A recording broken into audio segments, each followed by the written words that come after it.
There is no And yeah, subjective morality. You don't believe in morality. That's the case that you ought to make. no, I believe in morality. I believe in subjective morality with the individual. That's the case. No. Okay, so morality is that which you ought to do, right? Yeah. These are norms. Right.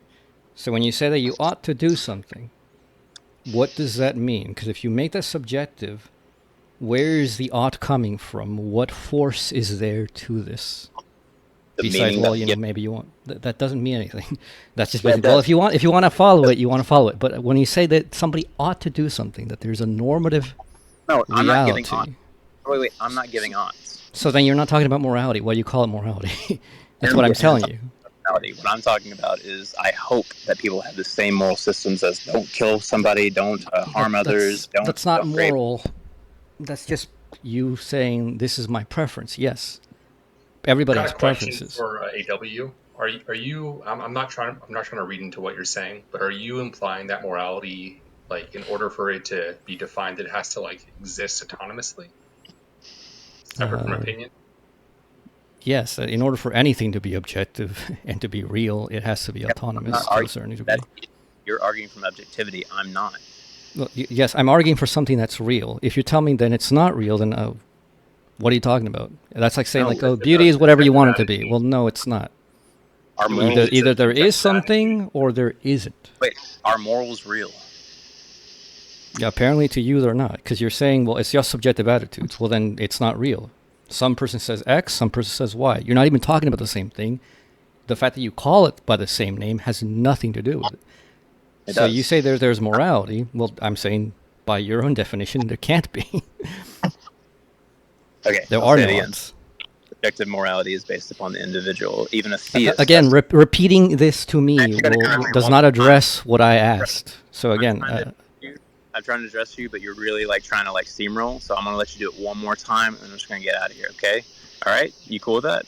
So okay. again, So my position. So can I just restate my position so that you don't waste your time? So my position is that everyone has a subjective moral sense of whatever they view as moral. Okay, with a theist, they look at it and they say that God inserted at the beginning what moral objectives are right, or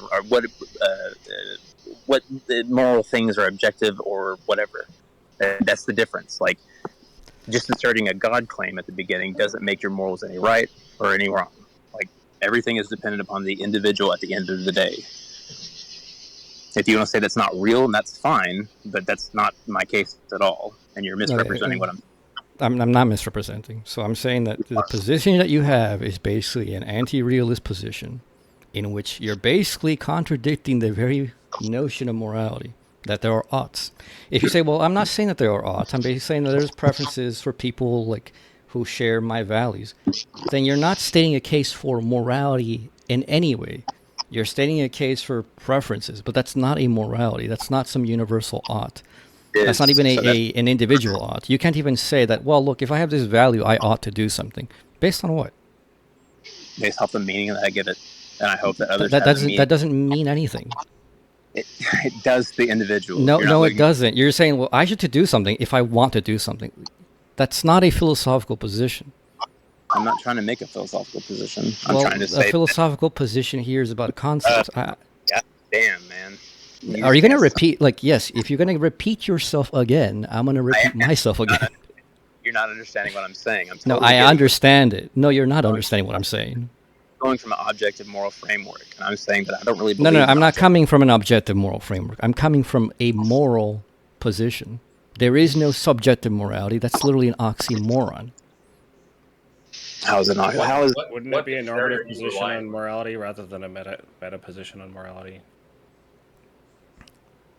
Because I'm saying, like, if you have a normative claim, that normative claim has some force beyond your preference to follow that claim. A norm is a rule, a law. We call, like, you can say gravity, for example, is a physical norm in that it's not up to you whether you're going to follow it or not. You will follow it even if you don't believe it, even if you're not aware of it. There will be effects consequent to you acting against it. If you're saying that there is a norm or rule which will have no actual effects upon you, or anyone who decides to just go against it, then you're not talking about a norm or a rule at all. There are no oughts to this. So what are you calling it morality is completely asinine. I'm not There sure is no that morality. Tolerates it in the way that you state. That doesn't seem to follow. Yeah. It does follow. Okay, if you have I keep- I'm not sure the gravity. So the term gravity and the model that you subject to the phenomena that you're experiencing, putting all of that on top is going to be the structure of the normativity that's being applied there. There's some sense of probably some noumenal thing happening that we're assigning the token gravity, et cetera, but like, no. it doesn't give the No, you're misunderstanding. So with gravity, it doesn't matter what you call gravity. There's a phenomenon we call gravity. How you explain it is irrelevant. You throw material bodies up, You don't have they access come to the down. noumenal. No, hold on. It has nothing to do with the explanation. There is a phenomenon we call gravity. You put material bodies in some vicinity together, they have a certain force of attraction. Why they attract is completely irrelevant. And the assumption that this is a norm, that it is a universal law, which we do assume. Nobody assumes that, gravity suddenly stops working if you go 500 miles out from Earth. If this is indeed a law, that's a big if, indeed, big if. But if it is indeed a law, you don't have to know about it. You don't have to be cognizant about it. You don't have to know why it works. You don't even have to know that it works. It will affect you whether you care about it or not. Yeah, that's the noumenal aspect of. That's nothing to do with noumena or phenomena. This is purely on the phenomenal level. If you don't believe in gravity, you can go ahead and jump off a 100-foot tall building and find out. If you don't believe in morality, there are certain ways in which, if you believe in objective morality, there are consequences that you will find out, even if you don't believe in it. Yeah, that's so. No.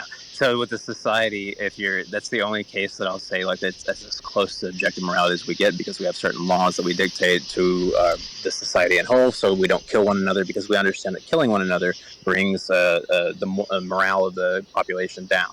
So if you're going to say that that's like a normative claim or an ought or anything like that, then sure, but that's still based upon the individual's actions of taking the life of someone or not taking the life of someone. It's not. So you're conflating two things. Well, hold on. Let me explain. So you're conflating two things. You're conflating a factual result of, well, if everybody just goes around murdering whoever, whenever, we're going to have a giant problem. Not only is society going to be in chaos, but the population is going to go down, right? That's just a fact. What this has to do with personal values is a different thing.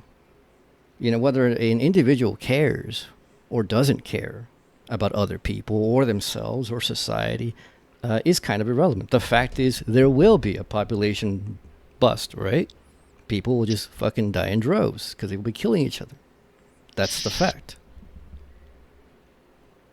So when we say that there is a norm there, one would say that the rule is, if you do this thing, consequent to that, there will necessarily be this effect. That is the norm. If you don't think that, killing anybody anywhere for no reason is not a problem and everybody agrees, then necessarily there will be a consequence of a certain kind. That is the ought there. The ought has nothing to do with your personal subjective preferences. This is a unique definition of ought that I don't often encounter. No, it's an objective definition that we actually use quite a lot implicitly. Just people don't realize it. You say, well, look, you take a tomato seed, well, it ought to grow into a tomato plant, right? Well, that's not the same kind of ought as if I'm hungry, I ought to go eat a sandwich, or maybe I ought to go get some pizza or get a burger. It's not the same kind of thing. One of these is categorical to the thing itself, the seed turning into the plant, versus a hypothetical of maybe yes or no. So, forgive me, perhaps I'm misunderstanding your position, but you said that there's a norm there in which, if it is permitted that people are able to kill one another without consequence, then descriptively, the population will fall. That confuses me, in that it sounds like that's equivalent to the statement that if there are two objects within a set and they are combined in a manner that merges them into a single set, that new set will contain two items. And that would be an equivalent norm, which No. that seems odd. No, So where am I misunderstanding the... So with the set what's example, the symmetry maker there? yeah, well, with the set example, that's a hypothetical. If I want to make this into a set, I have two objects, and if I want to make them into a set, then they come into a set of the two set or whatever you want to call it. That's a hypothetical in that I'm the one who decides. It would be different if you have two objects, they necessarily, by their nature, come together as a new set. That would be the kind of categorical norm of like the seed turns into a plant, because it's by the way of what the seed is, what it is to be a seed. Yes, like the category of the thing. So what it is to be a seed is that which is going to grow into a plant by its very nature. That's why I know that it ought to grow into a plant. When you say categorical norm, are you referring to like some transcendental notion of that category? No. Yes, you know what a seed is? That's just a category of a seed, right? Sure, but you're just using the term norm there. Yes, norm as a rule. You're saying it's a categorical norm. Yes, it's the rule of the category. It's what it will do by what it is. It's inescapable. If the thing is, it will do this thing. Oh, it's okay. It's analytically part of that category. That description is you're calling the categorical norm. Well, you call it analytic. It's also synthetic because, the seed is obviously not the plant, but it will become the plant by the nature of what the seed is. But the seed as seed, in the moment of the seed, is clearly not the plant. So, it's not a typical analytic concern. That's fair. It's baked into the definition made, depending on how you structure all your predicates and whatever may require some steps, may not. But it's cooked into the category is what you're saying. Sure, yeah, if you understand the category in a very, very broad generative sense.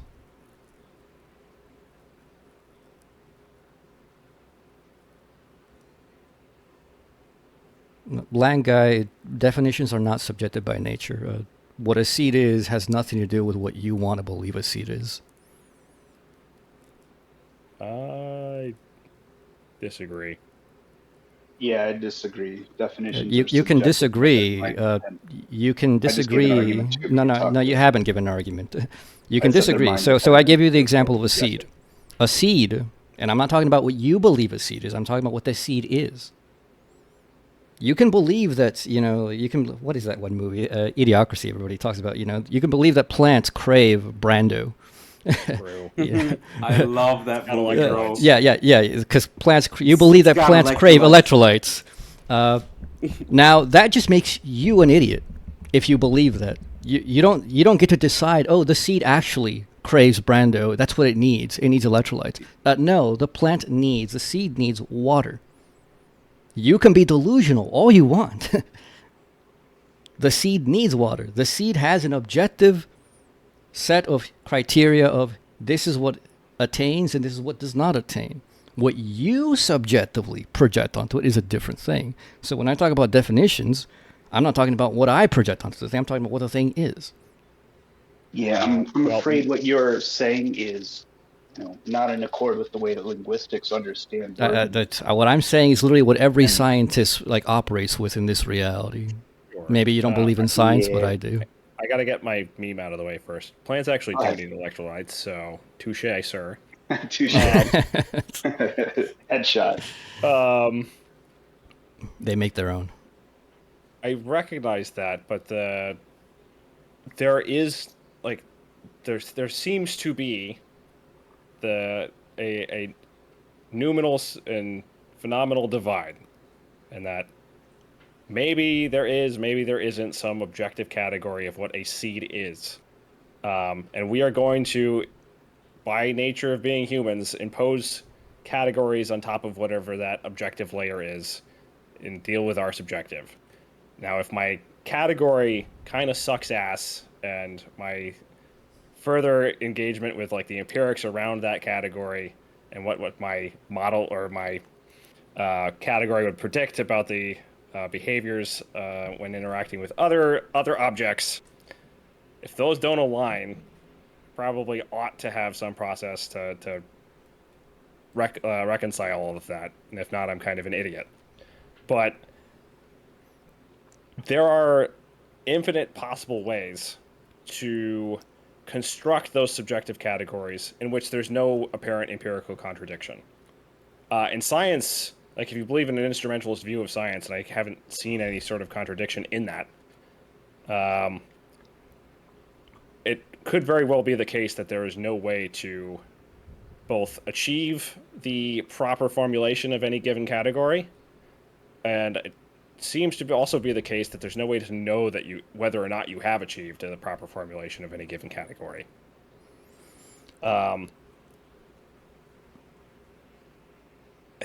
That seems to posit almost its own problem of like bounding things in that particular manner may not even be sensical in and of itself. Like, it could be the case that there is fundamental substrate of the universe that has structure of some sort.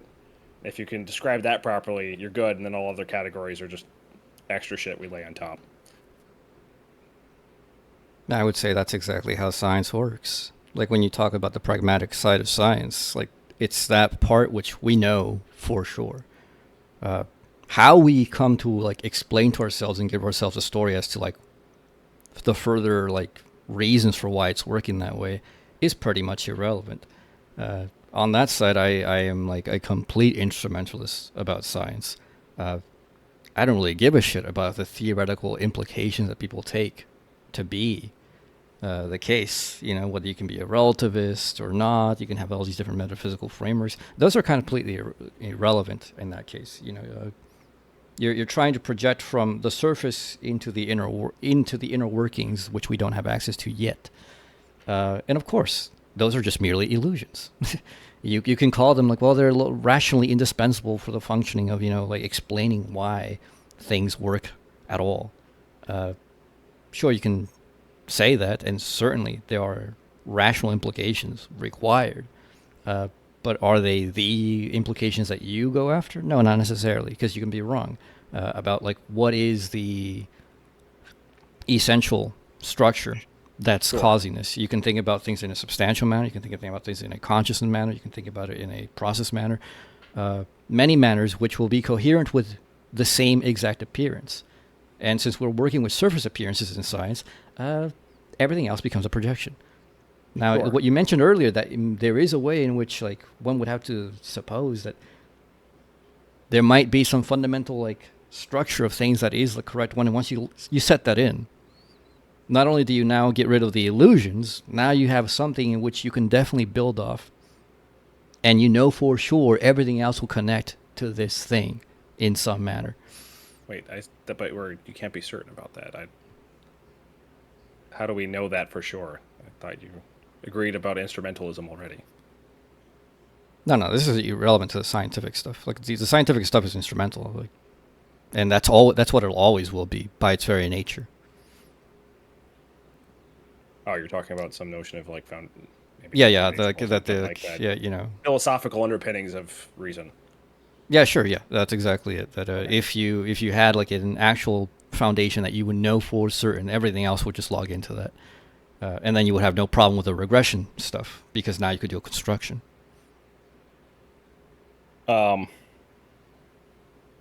Understood. But rather than touch on that line, I want to bubble back up to the morality thing. If it is the case that all of our descriptions and categories that we've asserted are incongruous with the actual structure, if there is one, if that's the case, especially for morality, so like somehow moral nihilism is like true, in whatever sense that makes sense to you.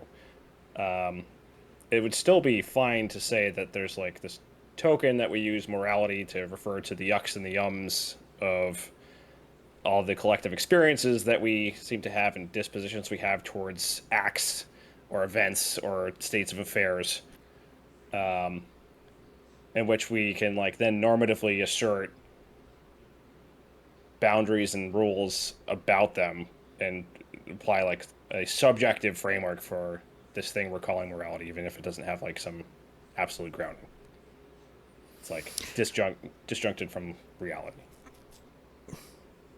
I mean, to call that morality is, to me, just like, why would you?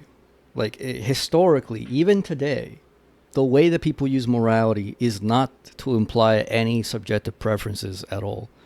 Like, now the average person, the average person doesn't have some like theory of morality swimming there. The average person uses it in a certain like just everyday sense. It's when I see and this thing, it it implies both like feelings. It implies both like these general norms of like being. It implies quite a few things, and it's all a mess.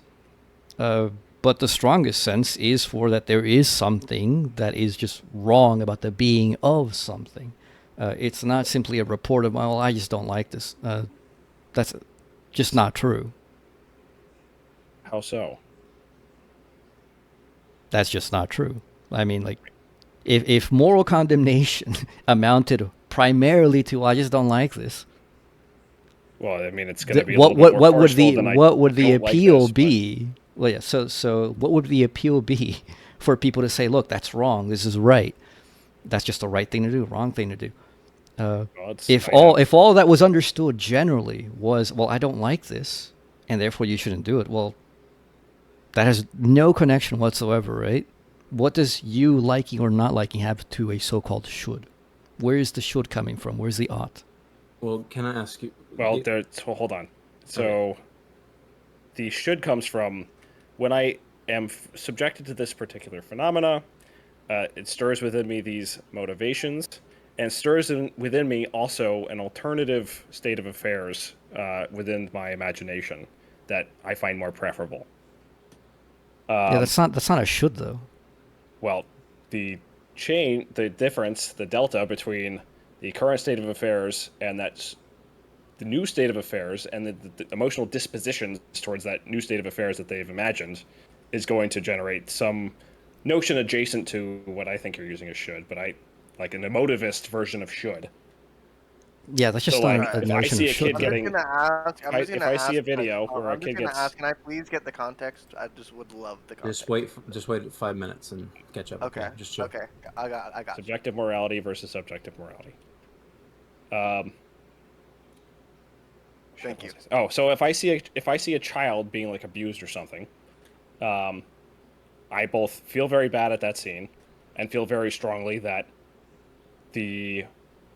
what would right that or what would be severely preferable is that the child is removed from that situation and that whoever is the perpetrator is disallowed from continuing that behavior, or maybe even like a punishment of like some retributive style or whatever it might be. But just intense feelings towards each of those things. So much so that it motivates me to action. So the ought there is not really a situational ought of anything. Like the actual ought there, the real ought structure there is whenever I'm like displeased, the very fact of my being displeased consequently necessitates that I act against that which displeases me so that I am pleased again. Because that's literally the way that our emotions work. That is the fact of our emotions, right? Like act against it? Yes. Not necessarily act against it. Well, if you act to negate the situation back into a proper situation, which the proper situation in your emotional sense is you feel happy or good with the situation again. You can either destroy the thing, or you can get yourself away from the thing, or you can turn away from the thing.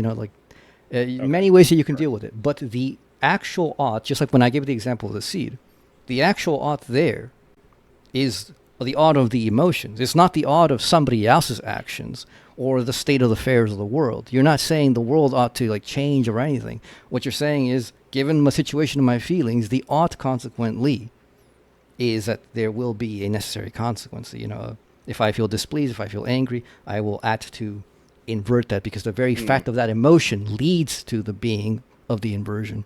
Okay, you're using this ought in the sense that you used earlier relative to the seed. Yes. Which is is something that's already... Wait, so chill for a second. So I was on a phone call, so getting back to your categorical norm, from what I've been keeping up with, do you believe that it's a categorical norm not to lie? Yes. What if you told a lie? What if you what if you told a lie but it saved someone's life? And being like Kant, you don't. Very much would be, yeah. Very much would Yeah. be. So I'm asking you. So it's a categorical norm that we shouldn't lie, but Kind of like my mom. Oh, sorry. Hey, brother, please chill. So if we lied in order to save someone's life, would that be immoral? Well, lying in what situation? Like Kant makes a strong case. Well, hold on, hold on. Let me explain. I get the situation. I get the situation. I get the situation. I'm going to try to explain why I'm making this little detail. Okay. So Kant makes specifically the thing like it's always wrong to lie. People generally don't like to accept that, even though Kant like hunkers down on that, and he explains to you why, which is like if everybody lies all the time, the very function of lying can't even exist. Because lying is parasitic upon people generally believing things that you say. But if nobody believes anything because everybody knows everybody's lying, you can't even lie anymore. And that's literally just a categorical imperative thing for him. Things that undermine their own existence. Hold on. So things that undermine their own existence cannot go. And for him, like there are no exceptions. Yes. I'm getting it. I'm getting to there. Okay. Now I'm getting to it directly. So in my position, Kant is right, except he's missing one thing in which even he acknowledges it. If somebody is lying to you, they're like, or even if they're being truthful, there is something which you can call a verbal lie, and something I could call a factual lie. Somebody who's a murderer is a factual liar, even if they tell you verbally, look, I'm looking for your friend, I'm going to murder them, all right? Where are they? That person, the murderer, is in an ontological sense untrue. Therefore, they do not deserve the verbal truth or the truth in any other manner, really. I don't even know brother. What a weird workaround to make your system work, buddy. Yeah, that's not. I'm not jumping through hoops. Okay, I do come from a different background. You're not jumping. You're leaping. No, the response is fine. Like AW knows his shit in terms of philosophy, and the rebuttal or the question posed is like a level 1 rebuttal to categorical imperatives. Yeah, that's like, why anyone who's thought about this for 5 minutes has dealt with that question. That's why I'm wondering why you're not answering. Like, would lying in that instance be immoral? No, I gave you the example where it wouldn't be immoral. Nope. If somebody themselves is false, they do not deserve the truth. No. This isn't. What? No. The question was in order. So you agree that it's a categorical norm to not lie. Yes, right? and I gave you an explanation. No, you didn't answer it directly. Okay. Can you repeat what my answer was? Not at all. No, because you were jumping. Okay, let me repeat again. If somebody themselves is false, like the murder, in which they are the lie, because I make distinctions between like verbal and ontological things. Hold on. Point, yes, I am. So I am addressing it. The fact that you don't. Again, if it's immoral to lie and it's a categorical. My God.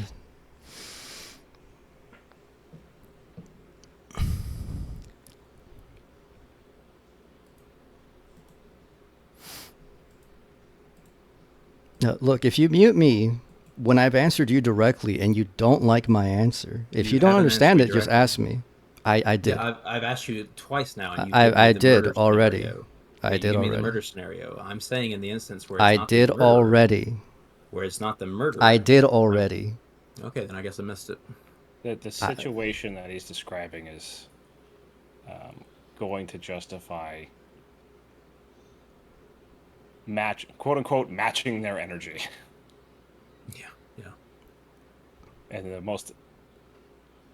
probably the most ridiculous way to phrase that, but hopefully that makes more sense. No, it's not. It's not an eye for an eye kind of situation. It's not tit for tat. Like, I know it's not tit for tat, but it's that they are. How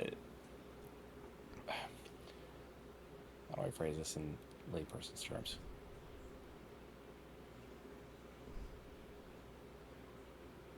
I don't think I can do it. yeah, it's a very difficult thing because the average Well, person does not have an ontological view. Yeah, I just want you to answer yes or no with that question. No, I don't play Darth Dawkins gotcha shit. Look, if you don't like my answer... It's bad to lie, but the notion of lie is going to be constructed in such a manner that it's not problematic here. Yeah. So would lying in that instance, in order to save someone's life, would that be... I've already told you. It wouldn't be a lie. Gotcha.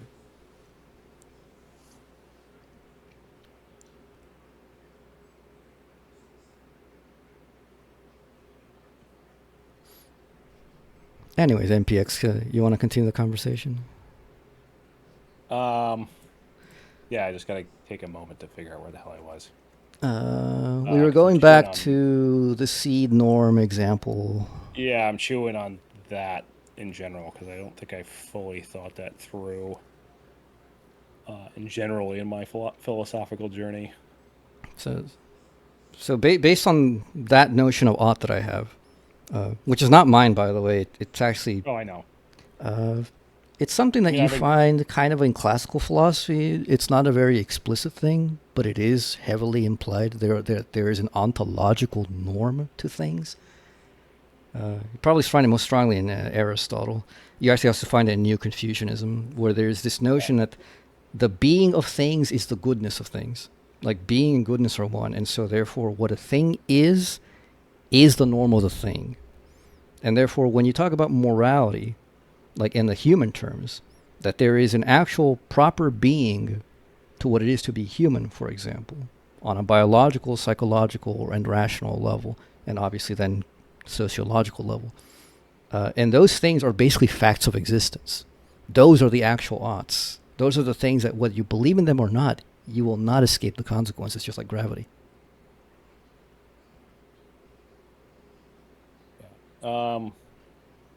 I understand that portion. Just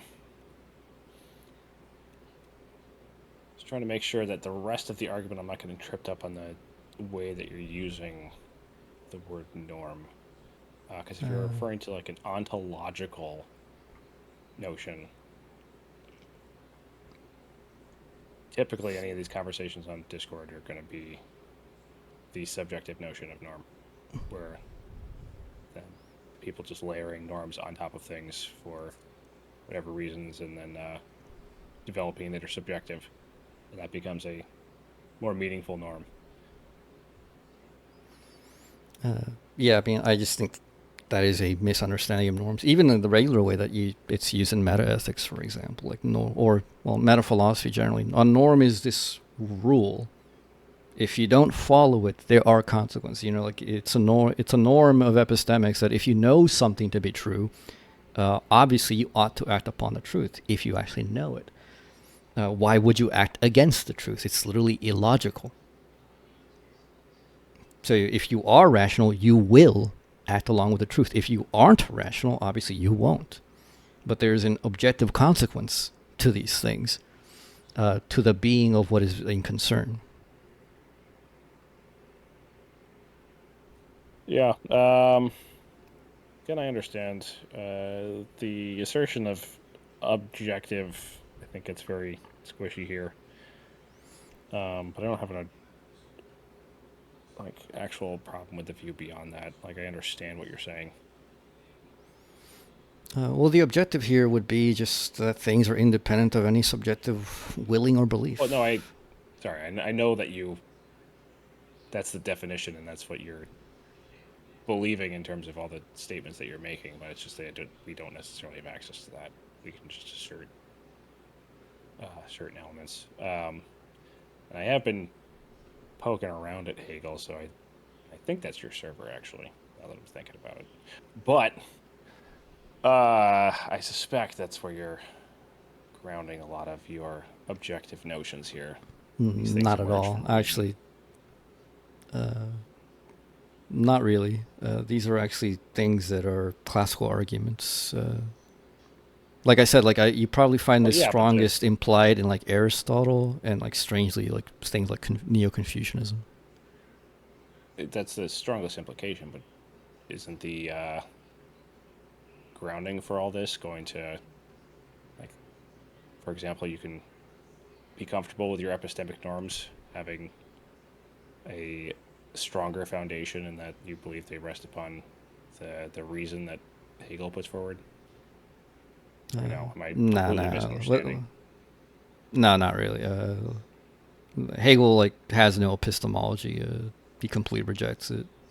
He also basically rejects ontology ultimately, although it has a stronger position than epistemology for sure. Well, for Hegel, it's logic. If you give me an object and I can cognize that object, and that object is precise and clear enough such that I can tell that it even is an intelligible thing, through its very intelligibility, I have capacity now to know exactly how to judge it. I'm supposed to know it. I know how I can check it, and therefore I know how I can make it correspond either to itself or with purported external object that it's supposed to be matched against. And so, for Hegel, there is no epistemic gaps. So do you reject those notions from Hegel and take these classical notions as part of your worldview? No. This is just a second kind of argument that closes in on what Hegel's doing, but it's not Hegel's argument, nor is it based on Hegel's methodology. So just to be clear, which one are you taking? You're taking the Hegelian view, or are you taking Classical? The classical view? Yeah. Interesting. Maybe you could call it an updated classical, because, like I said, it's stuff that's strongly implied, and some of it is explicit, some of it is explicit Neo-Confucianism. Some of it is also very explicit Neoplatonism, where this identity of being, goodness, truth, beauty as one. It's pretty much there. I think the only thing that that Hegel adds is his concept of the ought, where he makes it clear that the ought clearly is connected to what is. You can't get an ought anywhere else. As against someone like Hume says, well, you can't get an ought from an is, and Hegel says, no, that's the only place you could get an ought from.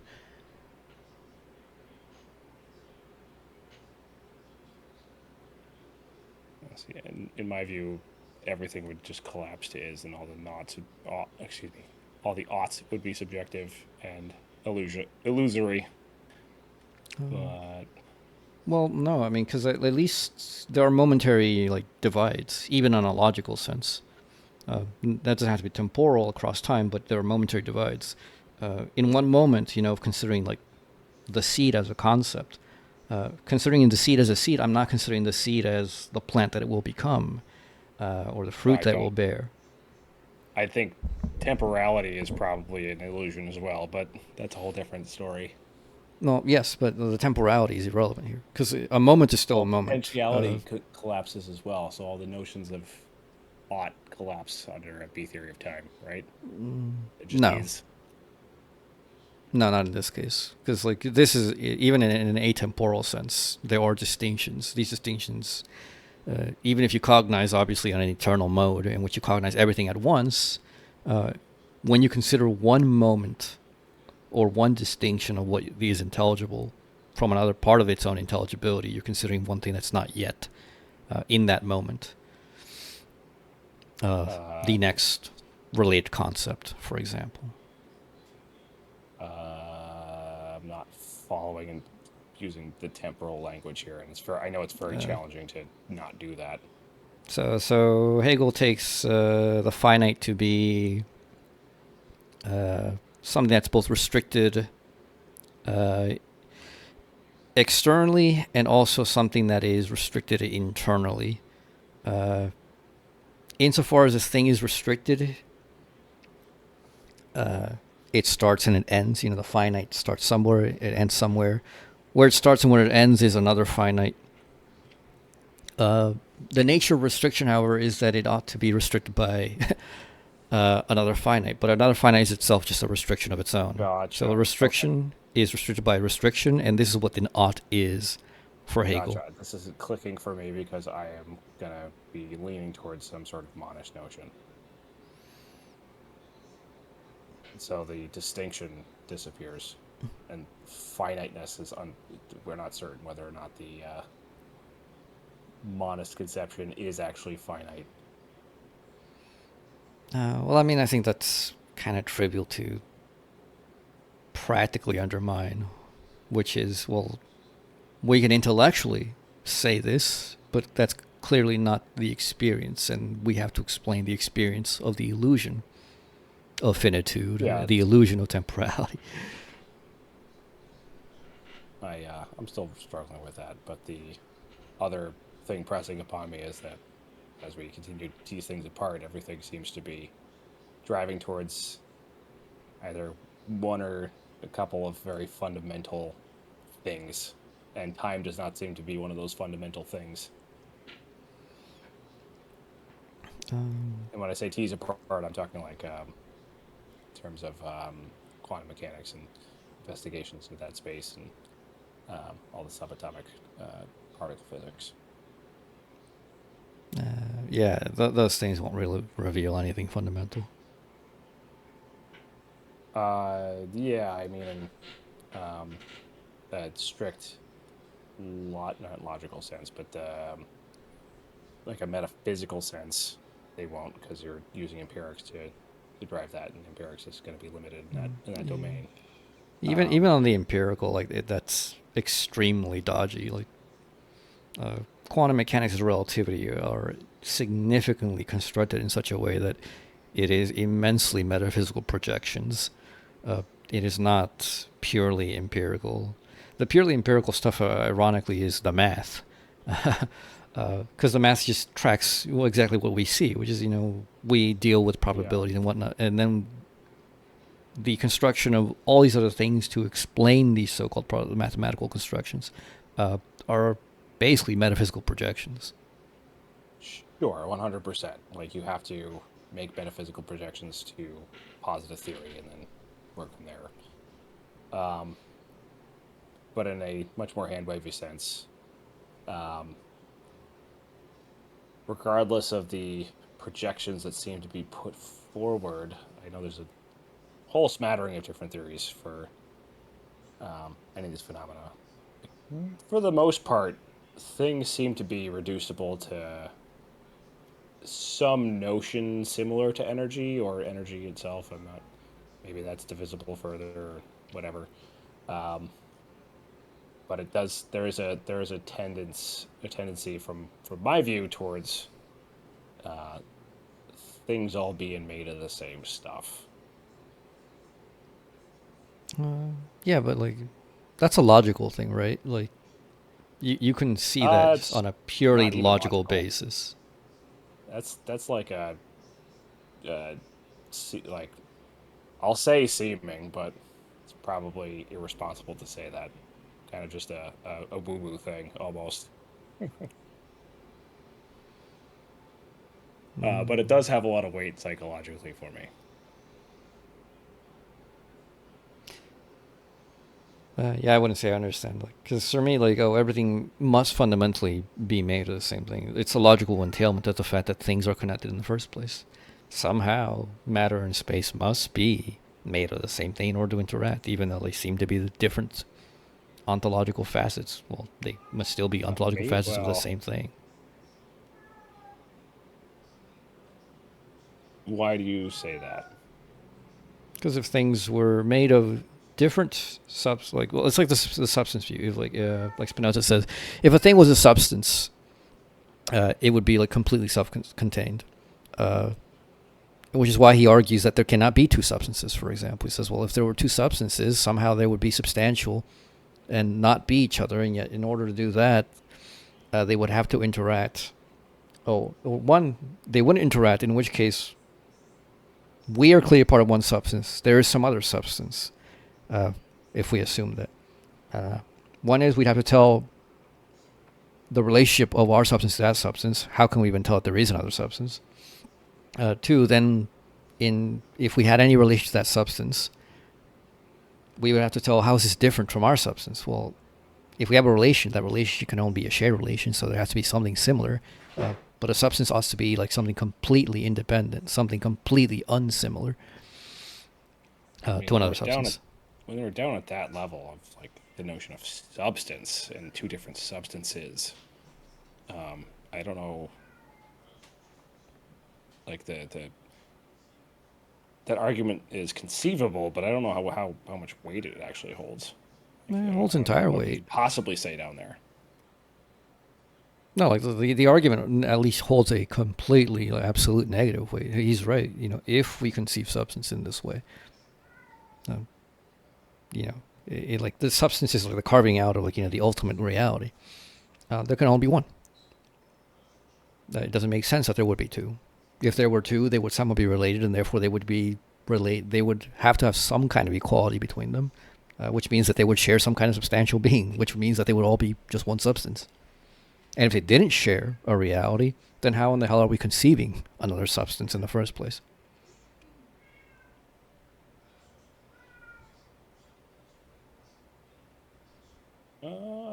Okay.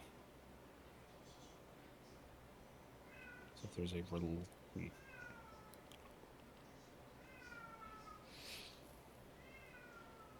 I'm not sure I follow the... If there's a relation,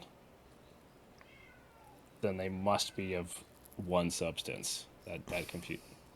It's like bodies in space. So you have different bodies in space. You have here's the moon, here's the Earth. Space divides them. They seem independent, and yet they share a spatiality.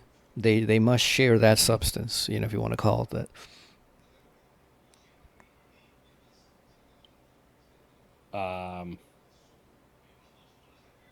Sure, but if we're talking universe stuff, like at the bottommost level,